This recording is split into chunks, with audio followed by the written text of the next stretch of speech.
நம்முடைய ஆண்டவரும் இரட்சகரும் கர்த்தருமாகிய இயேசு கிறிஸ்துவின் நாமத்தினாலே இந்த காலை வேளையில உங்களுக்கு வாழ்த்துதலையும் வணக்கத்தையும் ஸ்தோத்திரங்களையும் கூறிக்கொள்கிறேன். இந்த நாளின் தியானத்திற்காக நான் தெரிந்து கொண்டது தேவனை தொழுதுகொள் என்பதாகும். வொர்ஷிப் காட், தேவனை தொழுதுகொள். பைபிளினுடைய கடைசி புத்தகமாகிய வெளிப்படுத்தல் புத்தகத்தை எழுதியவர் இயேசு கிறிஸ்துவின் அன்பு சீடனாகிய யோவான் என்று அறியப்படுகிறார். இந்த யோவானுக்கு தேவன் தம்முடைய வார்த்தைகளை வசனிக்கின்றார். கடைசி காலத்திலே நடக்கப் போகிறவைகளை யோவானுக்கு தரிசனத்தின் மூலமாக, காட்சிகளின் மூலமாக தேவன் தம்முடைய பரிசுத்த தூதர்களை கொண்டு வெளிப்படுத்தி காண்பிக்கின்றார். அப்படிப்பட்ட அந்த தேவ தூதர்களை இந்த யோவான் பணிந்து கொள்வதற்காக, தொழுது கொள்வதற்காக எத்தனிக்கின்றார். அப்பொழுது அந்த தேவ தூதன் சொல்லுகிறான், இல்லை, தேவனை தொழுதுகொள். உன்னோடு கூட நானும் சேர்ந்து தேவனை தொழுது கொள்ளுகிற கூட்டத்தை சார்ந்தவன் தான். நான் தூதன் என்பதனாலே என்னை நீ தொழுது கொள்ளாதே, என்னையும் உன்னையும் உண்டாக்கிய தேவாதி தேவனையே தொழுதுகொள் என்று சொல்லுகிறார். முழங்கால் படியிட்டு கரங்களை கூப்பி கண்களை மூடி தேவனுடைய நாமத்தை சொல்லி கூப்பிடுதலே தொழுது கொள்ளுதல் ஆகும். வெளிப்படுத்தல் 19ஆம் அதிகாரத்தை நாம் வாசிக்கும் போது பரலோகத்திலே ஒரு ஆரவார சத்தம் கேட்கிறது.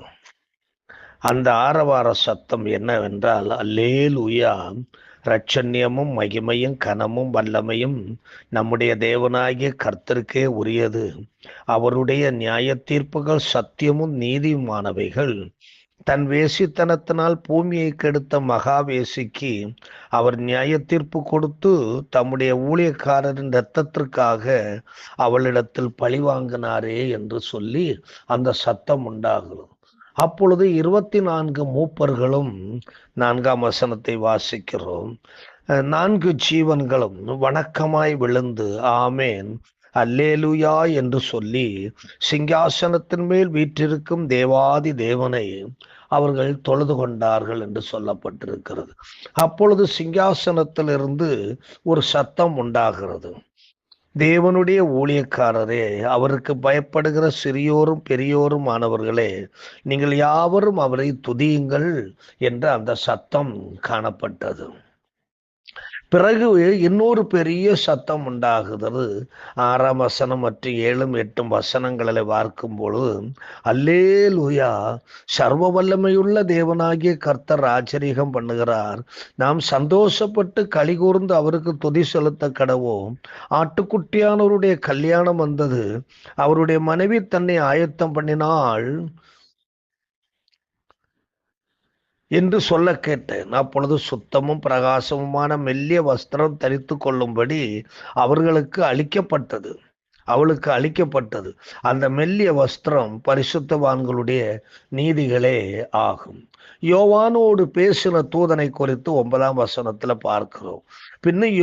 பின்னும் அவன், யோவானோடு பேசிய தூதன் யோவானை நோக்கி, ஆட்டுக்குட்டியானவரின் கல்யாண விருந்துக்கு அழைக்கப்பட்டவர்கள் பாக்கியவான்கள் என்று நீ எழுத வேண்டும். மேலும் இவைகள் தேவனுடைய சத்தியமான வசனங்கள் என்று சொல்லுகிறாரு. அதனால இவைகளை யோவான் எழுதி வைத்தார் என்று பார்க்கிறோம். அப்பொழுதுதான் இந்த காரியம் நடக்கிறது. 10ஆம் வசனத்தை நான் வாசிக்கிறோம். அப்பொழுது அவனை வணங்கும்படி அவனுடைய பாதத்தில் விழுந்தேன். யோவான், அவன் என்னை நோக்கி சொல்லு, இப்படி செய்யாதபடிக்கு பார், உன்னோடும் இயேசுவை குறித்து சாட்சியிட்ட உன் சகோதரரோடு கூட நானும் ஒரு ஊழியக்காரன் தான். தேவனை தொழுதுகொள். இயேசுவை பற்றிய சாட்சி தீர்க்க தரிசனத்தின் ஆவியாய் இருக்கிறது என்று சொல்லுகிறார். தொழுகை தேவனுக்குரியது மட்டுமே. யோவானுக்கு சகலவற்றையும் வெளிப்படுத்தின தூதனை வணங்கும்படி இன்னும் ஒரு தடவை முயற்சி செய்திருக்கிறார் என்று வெளிப்படுத்தல் 20ஆம் அதிகாரம் 8ஆம் வசனத்திலே வெளிப்படுத்தல் 20ஆம் அதிகாரத்திலே நாம் வாசிக்கிறோம். தேவனை தொழுது கொள்ளும். அங்கேயும் அவருக்கு சொல்லப்படுகிறது, தேவனை தொழுதுகொள் என்று அவனுக்கு சொல்லப்படுகிறது. 22ஆம் அதிகாரம் 8ஆம் வசனம். யோவானாகிய நானே இவைகளை கண்டும் கேட்டும் இருந்தேன். நான் கேட்டு கண்டபோது இவைகளை எனக்கு காண்பித்த தூதனை வணங்கும்படி அவன் பாதத்தில் விழுந்தேன். அதற்கு அவன், நீ இப்படி செய்யாதபடிக்கு பார், உன்னோடும் உன் சகோதரரோடும் தீர்க்கதரிசிகளோடும் இந்த புஸ்தகத்தின் வசனங்களை கைக்கொள்ளுகிறவர்களோடு கூட நானும் ஒரு ஊழியக்காரன், தேவனை தொழுதுகொள் என்று சொல்லுகிறார். தேவனை மட்டுமே நாம் தொழுது கொள்ள வேண்டும். இது ஆதி கட்டளையாக இருக்கிறது. யாத்ராகமம் 20ஆம் அதிகாரத்தை நான் வாசிக்கும் பொழுது, யாத்ராகமம் 20 2, 3, 4 ஆகிய வசனங்களிலே மோசே மூலமாய் தேவன் இப்படி சொல்லி இருக்கிறார். அங்கு என்ன சொல்லி இருக்கிறது என்று சொன்னால், உன் தேவனாகிய கர்த்தர் நானே, என்னையன்றி உனக்கு வேறே தேவர்கள் உண்டாயிருக்க வேண்டாம். மேலே வானத்திலும் கீழே பூமியிலும் பூமியின் கீழ் தண்ணீரிலும் உண்டாயிருக்கிறவைகளுக்கு ஒப்பான ஒரு சொரூபத்தையாகலும் யாதொரு விக்கிரகத்தையாகலும் நீ உனக்கு உண்டாக்க வேண்டாம். நீ அவைகளை நமஸ்கரிக்கவும் சேவிக்கவும் வேண்டாம். உன் தேவனாகிய கர்த்தராயிருக்கிற நான் எரிச்சலுள்ள தேவனாயிருந்து என்னை பகைக்கிறவர்களை குறித்து பிதாக்களுடைய அக்கிரமத்தை பிள்ளைகளிடத்தில் 3ஆம் 4ஆம் தலைமுறை மட்டும் விசாரிக்கிறவராயிருக்கிறேன். என்னிடத்தில் அன்பு கூர்ந்து என் கற்பனைகளை கை கொள்ளுகிறவர்களுக்கோ 1000 தலைமுறை மட்டும் இரக்கம் செய்கிறவராய் இருக்கிறேன் என்று சொல்லுகிறார். அவர் ஒருவரே தேவனாய் இருக்கிறார். அவர் ஒருவரை மட்டுமே நாம் தொழுது கொள்ள வேண்டும். அவரை பணிந்து கொள்ள வேண்டும். அவரை உயர்த்த வேண்டும். அவரை போற்றி புகழ வேண்டும். மீது எல்லாமே இந்த பூமியில அழிவுக்கு வைக்கப்பட்டிருக்கிறவைகள். அவைகளை நாம் கும்பிடக்கூடாது. சங்கீதம் 115 3-8 வரையிலும் சொல்லி இருக்கிற வசனங்களை பார்ப்போம். நம்முடைய தேவன் பரலோகத்தில் இருக்கிறார். தமக்கு சித்தமான யாவையும் செய்கிறார். அவர்களுடைய விக்கிரகங்கள் வெள்ளியும் பொன்னும் மனுஷருடைய கைவேலையுமா இருக்கிறது. அவைகளுக்கு வாயிருந்து பேசாது, அவைகளுக்கு கண்கள் இருந்து காணாது, அவைகளுக்கு காதுகள் இருந்து கேளாது, அவைகளுக்கு மூக்கிருந்து முகராது, அவைகளுக்கு கைகள் இருந்து தொடாது, அவைகளுக்கு கால்கள் இருந்து நடவாது, தங்கள் தொண்டையினால் சத்தமிடவும் மாட்டாது. அவைகளை பண்ணுகிறவர்களும் அவைகளை நம்புகிறவர்கள் யாவரும் அவைகளைப் போலவே இருக்கிறார்கள் என்று சொல்லப்பட்டிருக்கிறது. ஆகவே தேவ மக்களாகிய நாம் அந்நிய தெய்வங்களை நம்மை விட்டு விலக்கி ஒரே தேவனாகிய கர்த்தரையே நாம் தொழுகை செய்ய வேண்டும். சாத்தான் கர்த்தராகிய இயேசுவிடத்திலேயே இந்த மாதிரி பேசி இருக்கிறார் பாருங்க. மத்தேயு 4ஆம் அதிகாரம் 10ஆம் வசனத்தை நான் வாசிக்கும் பொழுது சாத்தான் சொல்லுகிறார். 9ஆம் வசனத்தை வாசிக்கிறோம். பிசாசு இயேசுவினிடத்துல சொல்லுகிறான், இயேசுவே, நீர் சாஷ்டாங்கமாய் விழுந்து என்ன பணிந்து கொண்டால் இந்த உலகத்தில் இருக்கிற எல்லாத்தையும் உனக்கு தருவேன், இந்த உலகத்தையே உனக்கு தருவேன்னு சொல்லுகிறார். அப்ப இயேசுநாதர் என்ன சொன்னாரு? 10ஆம் வசனத்தை வாசிக்கிறோம்.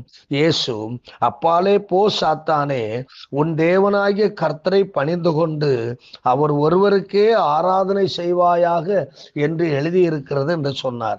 உடனே என்ன நடந்துச்சு தெரியுமா? அடுத்த வசனம் சொல்லுகிறது, அப்பொழுது பிசாசானவன் அவரை விட்டு விலகி போனான். உடனே தேவதூதர்கள் வந்து அவருக்கு பணிவிடை செய்தார்கள். பிசாசுக்கு நாம் இடம் கொடுக்க கூடாது. பிசாசுக்கு எதிர்த்து நிற்க வேண்டும். பிசாசுகளை துரத்த வேண்டும். பிசாசுகள் துரத்தப்படும்படியாக நாம் நம்முடைய ஜெபங்களையும் உபவாசங்களையும் தியானங்களையும் அதிகப்படுத்தும் பொழுது அவைகள் நம்மை விட்டு விலகி போகும். தேவதூதர்கள் பரலோகத்திலிருந்து வந்து நமக்கு சேவை செய்வார்கள்.